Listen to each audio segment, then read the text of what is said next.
प्रिय आत्मन, हम सभी भगवान श्री कृष्ण के 2 बार विश्वरूप दर्शन की कथा जानते हैं।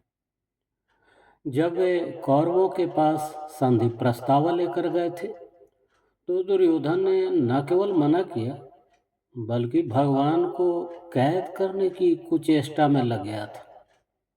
तब श्री कृष्ण ने अपना ऐसा विराट विश्वरूप दिखलाया था कि दुष्टों की घिघी बंध गई और भगवान बड़े आराम से दुर्योधन को धमकाते हुए वहां से चल पड़े थे। फिर युद्ध के मैदान में मोहग्रस्त अर्जुन को गीता का उपदेश करते समय प्रेमवश उन्होंने दिव्य नेत्र प्रदान कर अपना विश्वरूप दिखलाया था। लेकिन एक भाग्यशाली महर्षि उत्तंक भी थे जिसके अनुरोध पर प्रभु ने अपने विश्व रूप का दर्शन कराया था। महाभारत युद्ध में पांडवों की विजय के बाद श्री कृष्ण ने युधिष्ठिर से कहा कि अब वे द्वारका जाना चाहते हैं और सबसे विदा लेकर रथ पर बैठकर वे द्वारका के लिए चल पड़े। रास्ते में मरुभूमि प्रदेश में महर्षि उत्तंक का आश्रम था। ऋषि मुनियों के प्रति स्वाभाविक स्नेहवशात प्रभु उनके आश्रम में प्रविष्ट हुए। उत्तंक जी ने श्री कृष्ण का यथोचित स्वागत सत्कार करके पूछा, हे माधव, आप कौरव पांडवों के बीच संधि कराने गए थे तो क्या समझा बुझाकर दोनों के बीच युद्ध टलवा दिया आपने? दोनों पक्ष तो आपको समान रूप से प्रिय हैं। मेरा पूरा विश्वास है कि आपके प्रयास से यह महान रक्तपात टल गया होगा। तब श्री कृष्ण ने कहा कि होनी को टाला नहीं जा सकता। यदि प्रारब्ध में लिखा हो तो कोई उसे अपने बुद्धि या बल से मिटा नहीं सकता। मैंने कौरवों के पास जाकर समझाने की बहुत चेष्टा की, लेकिन उन्होंने न मेरी बात सुनी, न पितामह भीष्म का कहा माना और न विदुर जी का परामर्श सुना। इस कारण सब के सब युद्ध में मारे गए। बस अब केवल 5 पांडव ही बचे हैं। शेष सब के सब काल के गाल में समा गए। यह सुनते ही महर्षि उत्तंक क्रोधित हो उठे। उन्होंने कहा, हे कृष्ण, कौरव तुम्हारे प्रिय संबंधी थे और शक्ति रहते हुए भी तुमने उनकी रक्षा नहीं की। तुम चाहते तो उन्हें जबरदस्ती पकड़कर रोक सकते थे, लेकिन ऐसा न करके तुमने उन्हें मरने छोड़ दिया। तुम्हारे इस मिथ्याचार के कारण मैं तुम्हें शाप दूंगा। श्री कृष्ण ने कहा, हे भृगुनंदन, पहले मैं जो कहता हूँ वह सुन लीजिए। थोड़ी सी तपस्या के बल पर कोई मेरा तिरस्कार नहीं कर सकता। मैं नहीं चाहता कि आपकी तपस्या नष्ट हो जाए।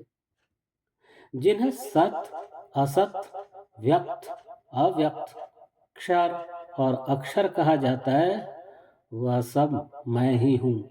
चारों वेद भी मैं ही हूँ। विष्णु, ब्रह्मा और इंद्र भी मैं ही हूँ। सबकी उत्पत्ति और प्रलय का कारण भी मैं ही हूँ। सृष्टि और संहार भी मैं ही करता हूँ। हे भार्गव, धर्म की रक्षा और स्थापना के लिए मैं बहुत सी योनियों में अवतार धारण करता हूँ और जब जिस रूप में अवतार ग्रहण करता हूँ उसी अनुसार मेरा आचरण भी होता है। अभी मैं मनुष्य योनि में अवतरित हुआ हूँ, इसलिए मैंने कौरवों पर अपनी ऐश्वर्य शक्ति का प्रयोग नहीं किया, बल्कि दीनता से संधि के लिए प्रार्थना की। परंतु मोहग्रस्त होने के कारण मेरी बात उसने नहीं सुनी। मैंने उन्हें भय भी दिखाया था और युद्ध के भावी परिणाम से अवगत भी कराया था, लेकिन मदान्ध होकर सब अनसुना कर दिया और युद्ध में मारे गए। अब आपको जैसा उचित लगे वैसा करिए। तब उत्तंक मुनि ने कहा कि हे जनार्दन, यह सब जानकर अब मेरा चित्त प्रसन्न और शांत हो चुका है। श्राप देने की बात मैं सोच भी नहीं सकता। प्रभु, यदि आपकी कृपा हो तो मैं आपके ऐश्वर्य रूप का दर्शन करना चाहता हूँ।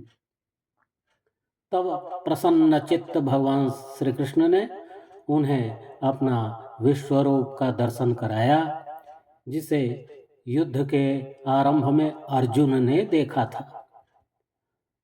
सवो ददर्शो महात्मानं विश्वरूपं महाभुजं सहस्रासुर्यप्रतिमं दीप्तिमत्पावकोपमम्। उत्तंक मुनि ने जो विश्वरूप का दर्शन किया वह स्वरूप महान था, जो हजारों सूर्य की तरह प्रकाशमान था, जिसमें बड़ी बड़ी भुजाएं थीं और उससे प्रज्वलित अग्नि जैसी तेज लपटें निकल रही थीं। उत्तंक जी भगवान के इस रूप का दर्शन करके कृतकृत्य हो गए और अपना वह स्वरूप समेटने का अनुरोध किया। भगवान कृष्ण ने उन्हें वरदान मांगने कहा। उत्तंक जी ने कहा कि भगवान, आपके इस विश्वरूप दर्शन से बढ़कर भला और क्या वरदान हो सकता है। तथापि श्री कृष्ण के दोबारा कहने पर उन्होंने कहा कि प्रभु, यदि वरदान देना चाहते हैं तो मुझे यहाँ भरपूर जल प्राप्त हो जाए, क्योंकि यहाँ मरुभूमि में जल बहुत दुर्लभ है। श्री कृष्ण ने कहा कि जब आपको जल पीने की इच्छा हो तब आप मेरा स्मरण कर लेना। इतना कहकर श्री कृष्ण द्वारका चले गए। एक दिन उत्तंक को बड़ी प्यास लगी। चारों तरफ जल की खोज करते हुए व्याकुल होकर उन्होंने श्री कृष्ण का स्मरण किया। तब उन्होंने कुछ दूर कुत्तों के झुंड से घिरे हुए एक अत्यंत मैले कुचैले वस्त्रहीन चांडाल को देखा। उसके पैरों के पास भूमि से जलधारा निकल रही थी। कमर में तलवार बांधे, हाथों में धनुष बांध लिए उस भयानक चांडाल ने मुनि की ओर देखकर जोर से हंसते हुए कहा, अरे भृगुनंदन उत्तंक, आओ आओ, मुझसे जल ले लो। चांडाल बार बार उन्हें पुकारता रहा, लेकिन उत्तंक जी ने जल लेने से मना कर दिया। बल्कि उन्हें श्री कृष्ण के प्रति बहुत क्षोभ होने लगा। मुनि के अस्वीकार करने पर कुत्तों सहित वह चांडाल वहीं गायब हो गया। तभी भगवान श्री कृष्ण वहां प्रकट हो गए। उत्तंक जी ने उन्हें उलाहना देते हुए कहा कि हे पुरुषोत्तम, ब्राह्मण को चांडाल द्वारा जल दिलवाना आपके लिए उचित नहीं था।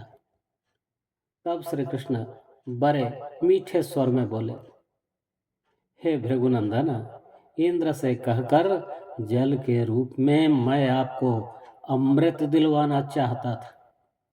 इंद्र बार बार मुझे मना कर रहे थे कि मनुष्य अमर नहीं हो सकता, लेकिन मेरे जोर देने पर ही वे चांडाल रूप धारण करके आए थे कि यदि इस रूप में जाने पर महर्षि ग्रहण कर लेंगे तो अमृत प्रदान कर दूंगा। वास्तव में वे आपको अमृत दे रहे थे, परंतु आपने उन्हें ठुकरा दिया। कोई बात नहीं, अब आपको जब भी जल की जरूरत होगी उसी समय इस मरु प्रदेश में मेघ आपको जल प्रदान करेंगे और यह मेघ पृथ्वी पर उत्तंक मेघ के नाम से विख्यात होंगे।